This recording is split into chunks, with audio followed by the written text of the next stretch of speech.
What's up, guys? Cuzbad Guys here with an army update for the Orcs and Goblins. So this is the army that I was able to put together last week, and it adds up to be a 2,000 point army. I'm really happy with the progress that I've had in being able to get all of this stuff together, and I was also able to get my hands on a Doom Diver catapult, which I think is probably the best war machine for the Orcs and Goblins. This initial army, I wanted to have a balance of all units to get a feel for the army and really see how they play on the tabletop, and have them centered around a core of Black Orcs. Because in previous editions, Black Orcs were my favorite unit in the Orcs and Goblins, alongside the Night Goblins and their Fanatics.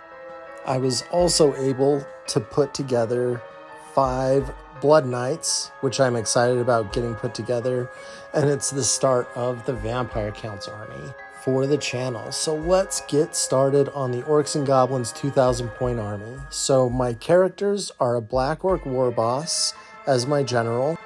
He is built to be survivable. Then I've got a Black Orc Big Boss as my battle standard bearer with a war banner. And I've got a Night Goblin Odd Knob, level 4, with the Idol of Mork. The Trollhide Trousers being able to be common and taken on multiple characters is awesome. It's +1 to your armor save and a 5+ regen, so those 2 combat characters are very survivable.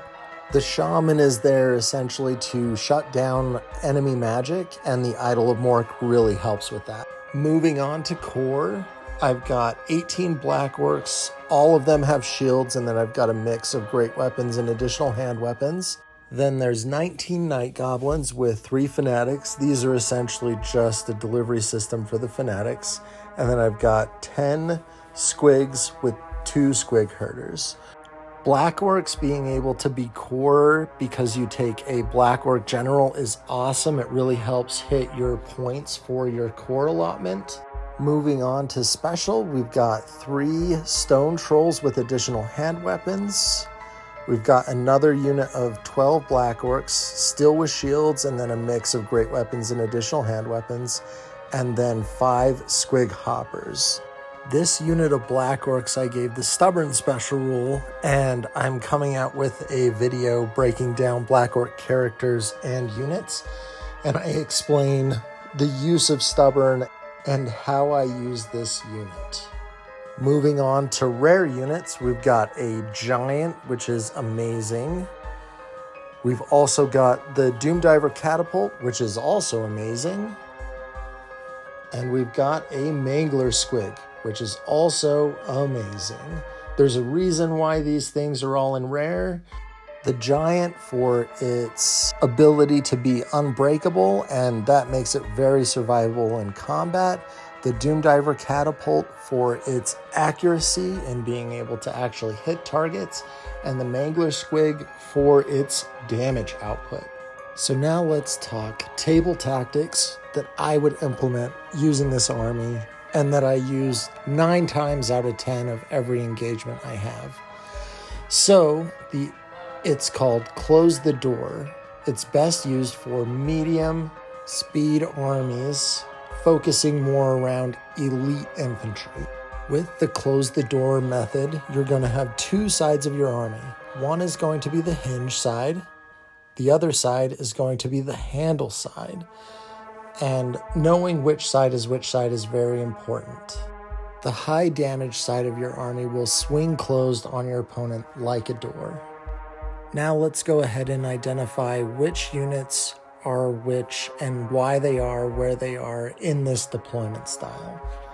First, let's start off with our anchors. Our anchors for this deployment style is going to be the 2 Black Orc units. These 2 units will be located here because they are the 2 places in our battle line we don't want movement. So we want these 2 places to move the least on the battlefield. Next, we've got our support units. These are going to be the Night Goblins and Stone Trolls. These 2 units are going to be used to help flank units that go after our Black Orc anchor units. After that, we've got our handle units, which are going to be our high damage units that are placed on our handle flank. In this instance, it's going to be our Mangler Squig and our Giant. The Mangler Squig and Giant will need to move forward, destroy the units in front of them, and then turn to start hitting flanks of enemy units that would be facing the rest of our army. In the front of our army, we've got our screen protection, which is going to be the Squig Herd and the Squig Hoppers. These are both in skirmish formation to help mitigate damage from being shot. They're also there to block line of sight for our units behind from being shot, and they're there to take initial charges and take away extra damage output that would be from things like cavalry and rules like first charge. We've also placed the Squig Hoppers on our side with the handle with our Giant and Mangler Squig to make it so their movement isn't hindered by the screen protection. Lastly, we've got our War Machine, so the Doom Diver. What should this target during games?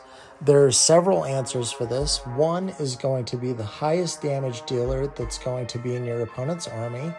Second, if the army is pretty even across the board, the things that it should go after is the stuff in front of your handle. So you want to make it so your handle units, your high damage dealers, can destroy the things that are in front of them and then move to support the rest of your army as quickly as possible. If you like this style of content, like, subscribe, comment down below, and remember, 'cause bad guys.